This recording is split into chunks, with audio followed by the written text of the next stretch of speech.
दोस्तों नमस्कार। जिस तरह से पंजाब में किसानों के ऊपर सरकारी कार्रवाई हुई है, उनके तंबू उखाड़ दिए गए हैं, नेताओं को अरेस्ट कर लिया गया है, इससे दो बातें तो बहुत क्लियर है। केजरीवाल को ये बात समझ में आ गई है कि राजनीति में वादे करना बहुत आसान है, लेकिन निभाना बहुत मुश्किल है। दिल्ली में हार एक कारण, और जिस तरह से पंजाब में हालात बिगड़ रहे हैं और जिस तरह से किसानों ने पंजाब को घेराबंदी कर रखी है, उससे कहीं ना कहीं केजरीवाल को ये समझ में आ गया है कि पॉलिटिक्स में लॉजिक भी बहुत जरूरी है। और दूसरी तरफ बात है आर्थिक मुद्दे की। पंजाब वैसे ही दिवालिया हो चुका है और जो मांगे किसान कर रहे हैं, अगर पंजाब सरकार वो मान लेती है तो तनख्वाह के भी पैसे नहीं बचेंगे। अब सवाल इस बात का है कि इसका रास्ता क्या है। किसानों ने राज्य सरकार और केंद्र सरकार के साथ बैठकर लीगल गारंटी फॉर एमएसपी को लेकर करीब 4-5 घंटे बात करी, और यह मुद्दा पिछले कई सालों से गरमाया हुआ है। लेकिन सवाल इस बात का है कि लीगल गारंटी से क्या किसानों का भला होगा। मैंने कई वीडियो इस पे डिटेल में बनाए हैं। आज मैं आपको लेटेस्ट जानकारी विद कॉस्ट कंपैरिजन बताऊंगा कि क्या स्थिति हो सकती है और किन सवालों के जवाब जरूरी है अगर हम एमएसपी की लीगल गारंटी की बात करते हैं। इसलिए इस वीडियो को अंत तक देखिएगा। करीब 8-9 स्लाइड्स हैं, उसमें 8-9 सवाल हैं, कुछ डेटा हैं, कुछ ग्राफ्स हैं। ये आपको बताएंगे कि ग्राउंड रियलिटी क्या है। फिर आप भी सोचिएगा कि क्या सरकार एमएसपी की लीगल गारंटी दे सकती है, अगर हाँ तो कैसे दी जाए, और अगर लीगल गारंटी का प्रस्ताव पारित किया जाना चाहिए तो उसके लिए क्या क्या चुनौतियां सामने आएंगी। इन बातों को समझना जरूरी है, इसलिए वीडियो को पूरा देखिए। इस वीडियो को शेयर करिए, अपने किसान साथियों में शेयर करिए, जो लोग इस क्षेत्र में इंटरेस्ट रखते हैं उनके साथ शेयर करिए, पॉलिसी मेकर्स के साथ शेयर करिए, ताकि हम एक लॉजिकल डिस्कशन कर सकें। क्योंकि ये बात तो तय है हिंदुस्तान में दोस्तों कि हम इस बात को तो मानते हैं कि किसानों की हालत अच्छी नहीं है। मैं ये नहीं कह रहा हूं कि किसान खुशहाल हैं, किसानों की आर्थिक स्थिति काफी खराब है। लेकिन क्या एमएसपी की गारंटी उनकी आर्थिक स्थिति को सुधारेगी, सवाल ये है, या सरकार को कुछ और कदम उठाने होंगे। पहला सवाल तो यही आता है कि अगर एमएसपी की गारंटी और जिस तरह से डॉक्टर स्वामीनाथन ने एक एमएसपी का फॉर्मूला दिया, अगर वो इतना ही लॉजिकल था, सही था, किसानों के हित में था, देशों के हित में था, तो सवाल इस बात का है कि डॉक्टर मनमोहन सिंह जो एक इकोनॉमिस्ट थे और जिनके पास पूरा समर्थन था अपोजिशन का और रूलिंग पार्टी का उस समय, एक्सेप्ट बीजेपी, सभी उनके साथ थे, ऐसी स्थिति के अंदर उन्होंने इन दोनों मांगों को क्यों नहीं माना। सवाल इस बात का है। इसका मतलब जो दिखाया जा रहा है, जो कहा जा रहा है, वो उचित नहीं है। जहां तक बात है डॉक्टर स्वामीनाथन कमेटी की रिपोर्ट की, मैं उसको लॉजिकल इसलिए नहीं मानता हूं क्योंकि उसमें बहुत सारी बड़ी बड़ी खामियां हैं। उनको दरकिनार करके ये रिपोर्ट कहीं ना कहीं एक पॉलिटिकल एजेंडे को सर्विस करने के लिए बनाई गई लगती है। आपने इस रिपोर्ट को पढ़ा है या नहीं, लेकिन बहुत सारी जगह पे वो रिपोर्ट आपस में कॉन्ट्राडिक्टरी है और लॉजिक भी कहीं ना कहीं मिसप्लेस लगते हैं। अब आपके सामने सबसे पहला सवाल यह है दोस्तों कि इस समय अगर हम एमएसपी गारंटी की बात करते हैं तो भारत दुनिया में अकेला नहीं है। आप कोविड से पहले चले जाइए, मैं जो आपके सामने जानकारी रख रहा हूं उसको आप ध्यान से देखिएगा। ये जो पीली लाइन है ये है एमएसपी की। एमएसपी मैंने पिछले 20 साल का प्लॉटिंग किया है। आप लगातार ये देखिए कि एमएसपी बढ़ रहा है। दूसरी तरफ अंतरराष्ट्रीय बाजार, मैं बात कर रहा हूं सोयाबीन की। सोयाबीन ऊपर नीचे चढ़ता रहा और करीब 2015 के बाद से लगातार एमएसपी जो थी वो अंतरराष्ट्रीय बाजार से ऊपर थी, और सिर्फ कोविड के टाइम पे आपने देखा होगा कि थोड़ा सा बदलाव आया, अंतरराष्ट्रीय बाजार चढ़े क्योंकि उस समय सप्लाई डिसरप्शन था। अब अगर आप पिछले 20-10 साल का अगर आप आंकड़ा देखते हो तो लगातार जो सोयाबीन है वो अंतरराष्ट्रीय बाजार में उसके दाम एमएसपी से नीचे है। ऐसी स्थिति के अंदर अब आप एक प्रैक्टिकल चीज सोचिए कि हिंदुस्तान में तेलों का आयात इतना क्यों हो रहा है। क्योंकि अंतरराष्ट्रीय बाजार में अगर सोयाबीन सस्ता है तो निश्चित रूप से उस सोयाबीन से बनने वाला तेल भी सस्ता होगा। इसीलिए आज हिंदुस्तान में करीब 65% जो खाने का तेल है वो हम आयात करने लगे हैं। हम भारत के जो किसानों का सोयाबीन है वो हम इसलिए कंपनियां खरीद रही हैं कि उससे वो खल बना सके और मुर्गी पालन और पशु चारे के रूप में उसका इस्तेमाल हो सके। तेल बनाना हिंदुस्तान में महंगा हो गया है।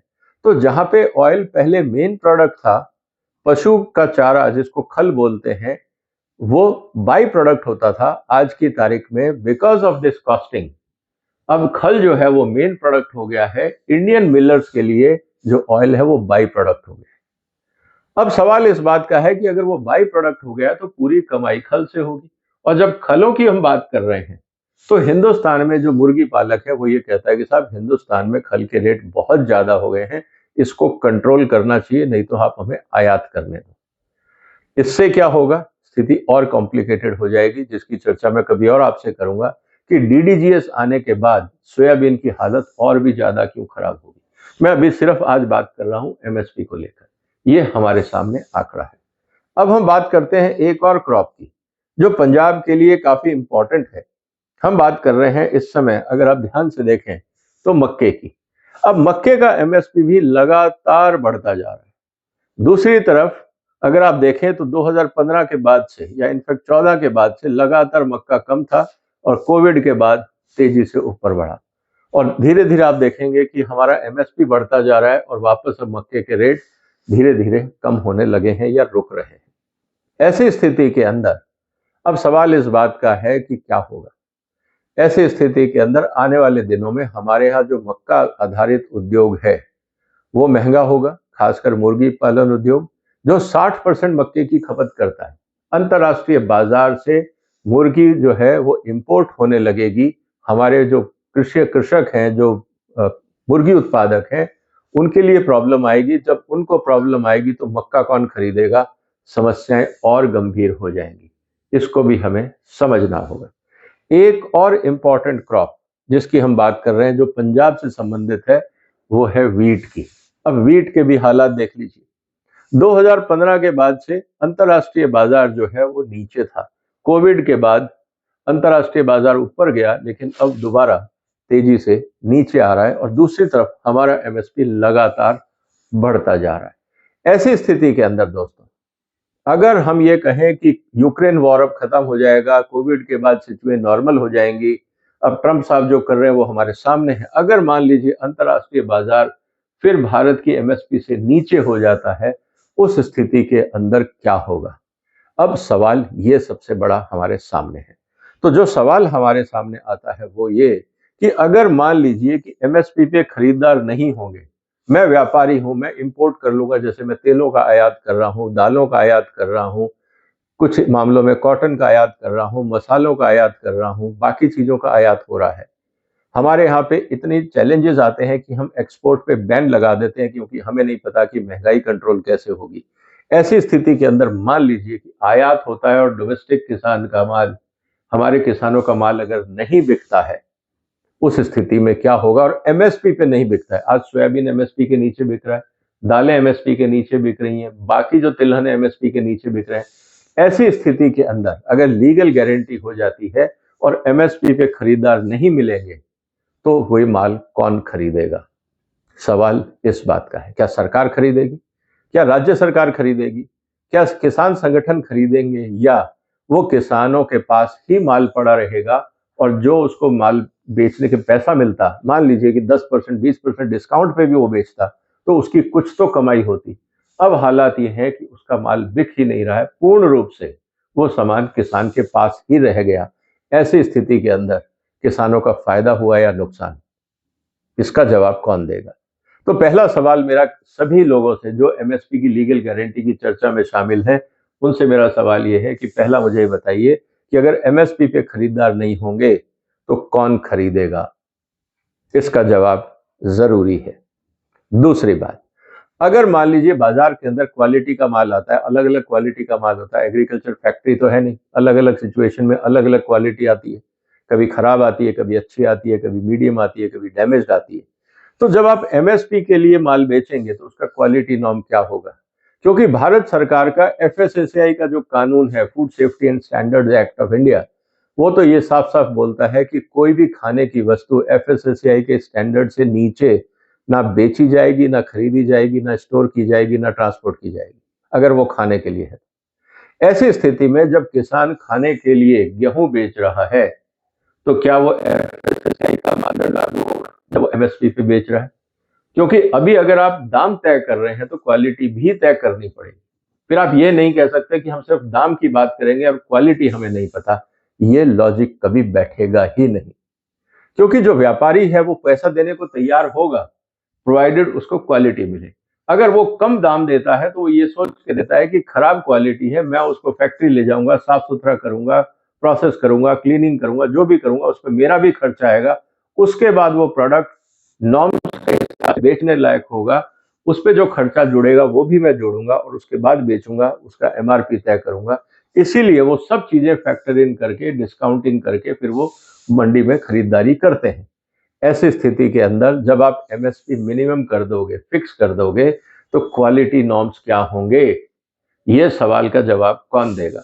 या बिना क्वालिटी के हम सिर्फ दाम तय कर रहे हैं, कल को सड़ा हुआ माल मंडी में आएगा और किसान संगठन और जो ये जत्थेबंदियां ये खड़ी हो जाएंगी कि सड़ा हुआ भी माल आपको एमएसपी पे लेना पड़ेगा, क्योंकि कानून बोलता है और कानून क्वालिटी की बात नहीं करता है। तो अदालतें भी उस स्थिति में क्या करेंगी, ये हमें सोचना होगा। मान लीजिए कि एमएसपी पे एफएसएसआई का माल, ग्रेड का माल बिक भी गया। जो माल एफएसएसआई ग्रेड का नहीं है वो कम से कम 50% होगा, 50 से 70% के बीच में। इस बात को आप मान लीजिए। वो माल कौन खरीदेगा और किस रेट पे खरीदेगा? क्या उसके लिए ग्रेडिंग सिस्टम बनेगा? क्या उसके लिए प्राइस डिस्काउंटिंग सिस्टम बनेगा? क्योंकि ये भी हो सकता है कि व्यापारी किसानों को गुमराह करें ये कह के, माल उसका अच्छा है, एफएसएसआई का नॉर्म मीट करता है, लेकिन वो कहेंगे नहीं तेरा माल बी ग्रेड है, सी ग्रेड है, हम तो इसको 50% डिस्काउंट पे लेंगे। उस स्थिति के अंदर सरकार के पास क्या रास्ता होगा? पंजाब के जो किसान है या देश के बाकी किसान है उनके पास क्या रास्ता होगा? क्या इसका जवाब किसान संस्थाओं को नहीं देना चाहिए जो जत्थेबंदियां प्रदर्शन कर रही हैं? इन सवालों का जवाब देंगी या नहीं? अगर एमएसपी अंतर्राष्ट्रीय बाजार की कीमतों से अधिक होगी तो क्या होगा? उस स्थिति के अंदर व्यापारी किसान से नहीं खरीदेगा, आयात करेगा। और भारत पे दबाव है कि आप जो एग्रीकल्चर की कस्टम ड्यूटी आप उसको कम करें। मान लीजिए कि कम नहीं भी करते, आज करीब 40% का एवरेज, हम 39% एवरेज है एग्रीकल्चर में, हम उसको मान भी लेते हैं कि सरकार नहीं कम करेगी ट्रम्प साहब के दबाव में आके, लेकिन हर साल तो आप एमएसपी बढ़ा रहे हो, हर साल आप कस्टम ड्यूटी बढ़ा नहीं सकते। 2 3 4 साल बाद एमएसपी इतना बढ़ जाएगा कि वो कस्टम ड्यूटी लगाने के बाद भी अगर अंतर्राष्ट्रीय बाजार से सस्ता माल भारत आएगा, उस स्थिति में क्या होगा? क्योंकि क्या किसान जत्थेबंदियां इस बात को तैयार है मानने को कि आज के बाद एमएसपी हम नहीं बढ़ाएंगे, अंतर्राष्ट्रीय बाजार से हम 20-30% कम ही रेट रखेंगे? क्या इस तरह का कोई फॉर्मूला बन सकता है एमएसपी का? क्योंकि स्वामीनाथन फॉर्मूला तो इलॉजिकल है। With due respect to Swaminathan, उनका फॉर्मूला एब्सोल्युटली कोई लॉजिक नहीं रखता है जिस तरह से उन्होंने प्रपोज किया है। ऐसी स्थिति के अंदर क्या होगा, किसान कहां जाएगा, ये बात भी हमें समझनी होगी। दूसरी बात, मान लीजिए कि एमएसपी बढ़ा दिया हमने, 5%, 10%, 20% एमएसपी आने 4 साल में बढ़ा दिया। अभी हमने चलो किसानों तक तो पैसा पहुंचाया, लेकिन एमएसपी के साथ साथ जो मंडियों के टैक्स हैं, जो खर्चे हैं, वो भी बढ़ते जाते हैं। तो एक तो आप कीमत ज्यादा दे रहे हो, उसके ऊपर ओवरहेड्स भी आप ज्यादा दे रहे हो। पूरी दुनिया एफिशिएंसी की बात कर रही है, टेक्नोलॉजी की बात कर रही है, हमारे यहाँ पे उसकी कोई बात नहीं होती। हम सीधा सीधा मंडियों में परसेंटेज लगा के कमीशन तय कर देते हैं। क्या ये उचित है? क्या हमें जितनी भी ट्रांजैक्शन है वो क्वांटिटी पे नहीं होनी चाहिए, वैल्यू पे क्यों है? क्या भारत सरकार को इस पे कोई कानून बनाने का विचार नहीं करना चाहिए? ये बात सही है कि एमएसपी के जो आड़तीये हैं या मंडियों के जो आड़तीये वो शोर मचाएंगे, लेकिन देश हित में अगर मंडियों में अगर आड़तीये हैं और वो अपनी कमाई नहीं खोना चाहते, तो क्या देश उसकी कीमत चुकाए? क्या कंज्यूमर उसकी कीमत चुकाए? क्या हमारा एक्सपोर्ट सेक्टर उसकी कीमत चुकाए? कौन कौन कीमत चुकाएगा? कुछ हजार आड़तियों के लिए कुछ करोड़ लोगों को आप बलि चढ़ाएंगे? सवाल इस बात का है। क्या भारत सरकार में राजनीतिक क्षमता है या राज्य सरकारों में है कि आप लॉजिकल बात करें और आगे की बात करें? अब सबसे इंपॉर्टेंट बात यह है कि किसान जो है वो पशु चारा भी खरीदता है। अब पशु चारे का रेट क्या होगा? मान लीजिए मेरे को मुर्गी के लिए मक्का खरीदना है, क्या मैं एमएसपी पे खरीदूंगा, एमएसपी से नीचे खरीदूंगा? आज की तारीख में जो चीज सस्ती मिलती है किसान उसको खरीद के पशुओं को खिला देता है। उदाहरण के लिए अगर मक्का महंगा है तो बाजरा खिला दिया, अगर कोई और चीज सस्ती है तो उसको आपने खिला दिया। कहने का मतलब यह है कि जब लगातार अगर एमएसपी हम बढ़ाते जाएंगे तो जो पशु चारा उद्योग है या जो किसान पशु रखते हैं उनका क्या होगा? क्या किसान भी सारी फसलें एमएसपी पे खरीदेगा? क्योंकि सवाल इस बात का है कि आलू का किसान तो आलू उगा रहा है, उसको तो चावल भी खरीदना है, गेहूं भी खरीदना है, दालें भी खरीदनी है, तेल भी खरीदना है, बाकी सब्जियां भी खरीदनी है। तो क्या सारी चीजें किसान एमएसपी पे खरीदने को तैयार है? हर साल जब एमएसपी बढ़ेगा तो क्या किसान के लिए महंगाई नहीं बढ़ेगी? उस स्थिति में क्या किसान ये कहेगा कि महंगाई बढ़ रही है और सरकार कुछ नहीं कर रही? सरकार तो करना चाहती है, लेकिन एमएसपी तो लगातार आप बढ़ाने की मांग कर रहे हैं। ऐसी स्थिति में क्या होगा? कौन जिम्मेवार होगा इस इन्फ्लेशन का? ये बात हमें समझनी होगी। क्या किसान नेता इस बात का जवाब देंगे? इसका साथ दूसरा जो सबसे इंपॉर्टेंट चीज आ जाती है वो ये कि हिंदुस्तान में आज हम 80 करोड़ लोगों के लिए अनाज बांट रहे हैं पीडीएस से। तो हर साल आप एमएसपी बढ़ाते हैं तो पीडीएस का बिल भी बढ़ जाता है। आज करीब हम 2 लाख करोड़ के ऊपर पीडीएस के लिए खर्चा कर रहे हैं हर साल। और हर क्रॉप में अगर हमने एमएसपी लगा दिया तो आपका जो सब्सिडी बिल है 4 लाख 5 लाख हो जाएगा। क्या भारत सरकार के पास इतना पैसा है? आज भी भारत सरकार अपने ब्याज का, अपने जो लोन है उसका ब्याज चुकाने के लिए उधार लेना पड़ रहा है। पैसा नहीं है भारत सरकार के पास। उस पे अगर आप और खर्चा बढ़ा देंगे, ऐसी स्थिति में क्या होगा? क्या पीडीएस का बिल बढ़ेगा? क्या सब्सिडी नहीं बढ़ेगी? ऐसी स्थिति में एक तरफ हम ट्रंप साहब को कह रहे हैं कि हम डब्ल्यूटीओ को फॉलो कर रहे हैं, दूसरी तरफ हम डब्ल्यूटीओ को भी इग्नोर कर रहे हैं। तो कहने का मतलब है कि अंतर्राष्ट्रीय बाजार में अगर भारत इस तरह की कार्रवाइयां करेगा तो भारत के जो बाकी उद्योग क्षेत्र हैं उस पर अगर दुनिया ने कार्रवाई शुरू कर दी तो क्या होगा? तो इसीलिए ये मुद्दा काफी कॉम्प्लिकेटेड होता जा रहा है। और उसके अलावा लगातार अगर एमएसपी बढ़ती गई तो क्या ऐसी स्थिति के अंदर भारत एक्सपोर्ट कर पाएगा? क्योंकि जैसा मैंने आपको ग्राफ में दिखाया कि 2015 के बाद से तो हमारे यहाँ पे जितना भी एमएसपी था वो अंतर्राष्ट्रीय बाजार से ज्यादा था। फिर उस पर processing cost, operating cost, transport, packaging, वो सब अलग है। मैं तो सिर्फ एमएसपी की बात कर रहा हूँ। और जो अंतर्राष्ट्रीय बाजार का रेट मैं बता रहा हूँ वो फिनिश्ड गुड्स का है, वो फार्म गेट प्राइस नहीं है। वो अंतर्राष्ट्रीय बाजार में आपको उस रेट पे माल मिल रहा है। आपको सिर्फ भाड़ा लगा के और कस्टम ड्यूटी लगा के आपका product ready to sell almost तैयार मिल जाता है। डिपेंड करता है कि आप पैकेजिंग कौन सी इस्तेमाल कर रहे हैं। ऐसी स्थिति के अंदर भारत के निर्यात का क्या होगा? जब भारत का निर्यात बंद हो जाएगा तो भारत में जब सरप्लस होगा कई क्रॉप्स में तो रेट और गिरेंगे। उस स्थिति के अंदर जब सप्लाई बढ़ेगी, डिमांड नहीं होगी, तो क्या होगा? मेरा पहला सवाल कि अगर किसान का माल नहीं खरीदा गया तो कौन खरीदेगा? इस बात को हमें देखना होगा। और एक सबसे इंपॉर्टेंट बात, क्या जितना एमएसपी की गारंटी की बात रही वो पंजाब के किसानों के लिए होगा? क्या संविधान इस बात की आजादी देता है कि हम किसानों के साथ पक्षपात करें? दूध का किसान भी कहेगा एमएसपी चाहिए, अंडे का भी कहेगा, मुर्गी का भी कहेगा, बकरी का भी कहेगा, टमाटर वाला भी कहेगा, सब्जियों वाला भी कहेगा, फल वाला भी कहेगा, हर फसल वाला कहेगा। ओवरऑल जो एग्रो इकोनॉमी है वो करीब हमारे यहाँ पे 30 करीब 40 से 45 लाख करोड़ के आसपास है। ऐसी स्थिति के अंदर क्या सिर्फ हम पंजाब के किसानों को खुश करने के लिए जो सिर्फ एफसीआई को माल देना चाहते हैं वो बाजार में आना ही नहीं चाहते, क्योंकि उन्होंने बाजार कभी सीखा ही नहीं। कहते वो जरूर है कि हमारे यहाँ मार्केटिंग इंफ्रास्ट्रक्चर सबसे अच्छा है, वो मार्केटिंग नहीं है, वो सिर्फ एफसीआई की सर्विस सेंटर्स है, वह मार्केटिंग नहीं होती। कहने का मतलब ये है कि अगर ऐसी स्थिति है तो बाकी किसानों का क्या होगा? क्या उनका अधिकार नहीं है? क्या संविधान में भारत सरकार और राज्य सरकारें पक्षपात कर पाएंगी? क्या बाकी किसान कोर्ट नहीं जाएंगे कि हम किसान नहीं है क्या? किसान की परिभाषा तो सेम है। हाँ, ये बात आप कह सकते हैं कि पॉलिसी डिसीजन है, लेकिन पॉलिसी डिसीजन का आधार क्या है? क्या ये आर्बिट्री होगा? जब कोर्ट में इस मुद्दे पे चर्चा होगी तो भारत सरकार के पास क्या लॉजिक होगा? इस देश में अराजकता बढ़ेगी या घटेगी? अभी तो पंजाब में आंदोलन हो रहा है, फिर हर राज्य में होगा। ऐसी स्थिति में क्या होगा? कौन जवाब देगा इनका? ये भी हमें सोचना होगा। और सबसे इंपॉर्टेंट बात यह है, आज भी कंज्यूमर एमएसपी के ऊपर पैसे देता है, किसान को एमएसपी से नीचे मिलता है। ये बीच का पैसा कहां जाता है? किसान नेता कभी इसकी बात नहीं करते, कभी ये नहीं कहते हैं कि मंडियों में सुधार की जरूरत है। वो हमेशा बिचौलियों को साथ लेके चलते हैं।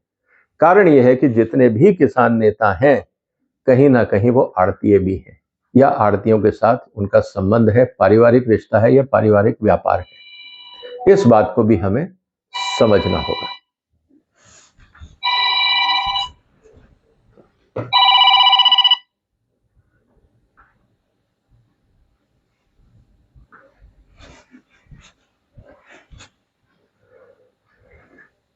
एक बात हमें और समझनी चाहिए वो ये कि आज भी कंज्यूमर एमएसपी के ऊपर पैसे देता है, किसान तक नहीं पहुंचते। किसान को एमएसपी से नीचे मिलता है, कंज्यूमर लगातार एमएसपी के ऊपर देता है, तो बीच का पैसा कहां जाता है? किसान नेता इस मुद्दे पर आवाज क्यों नहीं उठाते? वो क्यों खामोश हैं कि जिस तरह से मंडियों में उनका शोषण होता है, मंडियों में सुधार की जरूरत है। मेरा एक सुझाव है किसान नेताओं के लिए, आप एपीएमसी मंडी में जो मैनेजमेंट होता है, आप उसका कंट्रोल क्यों नहीं ले लेते? किसान नेता सारी एपीएमसी मंडियों के ऊपर अपने किसान संस्थाओं का अधिकार क्यों नहीं चाहते? वो क्यों नहीं चाहते कि ये जब बड़ी बड़ी आप कोऑपरेटिव चला सकते हो, अमूल जैसी संस्थाएं चला सकते हो, तो सवाल इस बात का है कि एपीएमसी मंडी में किसान नेता क्यों नहीं हस्तक्षेप चाहते कि वहां पे किसानों का अधिकार हो, किसानों की भागीदारी हो? कभी भी आपने किसानों से ऐसी बात नहीं सुनी होगी। इसका कारण बहुत सिंपल है कि जो किसान नेता है वो दोनों तरफ, दोनों हाथ में लड्डू रखना चाहते हैं। एक तरफ तो उनको पता है कि मंडियों में उनके भाई बैठे हैं, उनके रिश्तेदार बैठे हैं, कहीं ना कहीं उनका अपना कोई ना कोई हित मंडियों से जुड़ा हुआ है। और दूसरी तरफ एमएसपी बढ़ा के वो मंडियों में कमीशन बढ़ाना चाहते हैं, और दूसरी तरफ गारंटी चाहते हैं कि सरकार लगातार खरीदे, ऊंचे दाम पे खरीदे और उनको ऊंचा कमीशन मिलता रहे, तो फसल चाहे किसी भी क्वालिटी की हो वो बिकती रहे, उनको कुछ ना करना पड़े, और दूसरी तरफ कमीशन भी मिले और मंडियों पे कब्जा भी रहे। इस तरह की राजनीति क्या आर्थिक स्थिति के लिए ठीक है? इसमें कौन बर्बाद होगा, सवाल इस बात का है। इसीलिए मेरा ये कहना है कि आप एमएसपी की गारंटी की बात तो कर रहे हो, लेकिन किसानों को कौन बचाएगा? क्या किसान इससे बचेंगे? मुझे नहीं लगता। इनफैक्ट किसान और मुसीबत में आ जाए। राजनीति अपनी जगह, केजरीवाल चाहते हैं कि मान कुर्सी से हटे।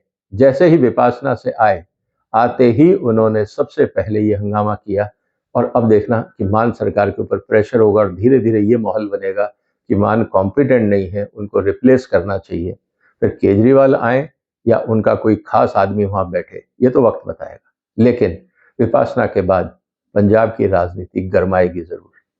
किसानों का क्या होगा हमें नहीं पता, लेकिन एमएसपी की गारंटी क्या किसानों के हित में है या नहीं है, जो सवाल मैंने आपसे रखे हैं उन पे चिंतन जरूरी है। आपके जो भी विचार हो कमेंट बॉक्स में लिखिए, इस वीडियो को शेयर करिए, इस चैनल को सब्सक्राइब करिए। मुझे उम्मीद है कि आपको इस चर्चाओं में इंटरेस्ट आता होगा।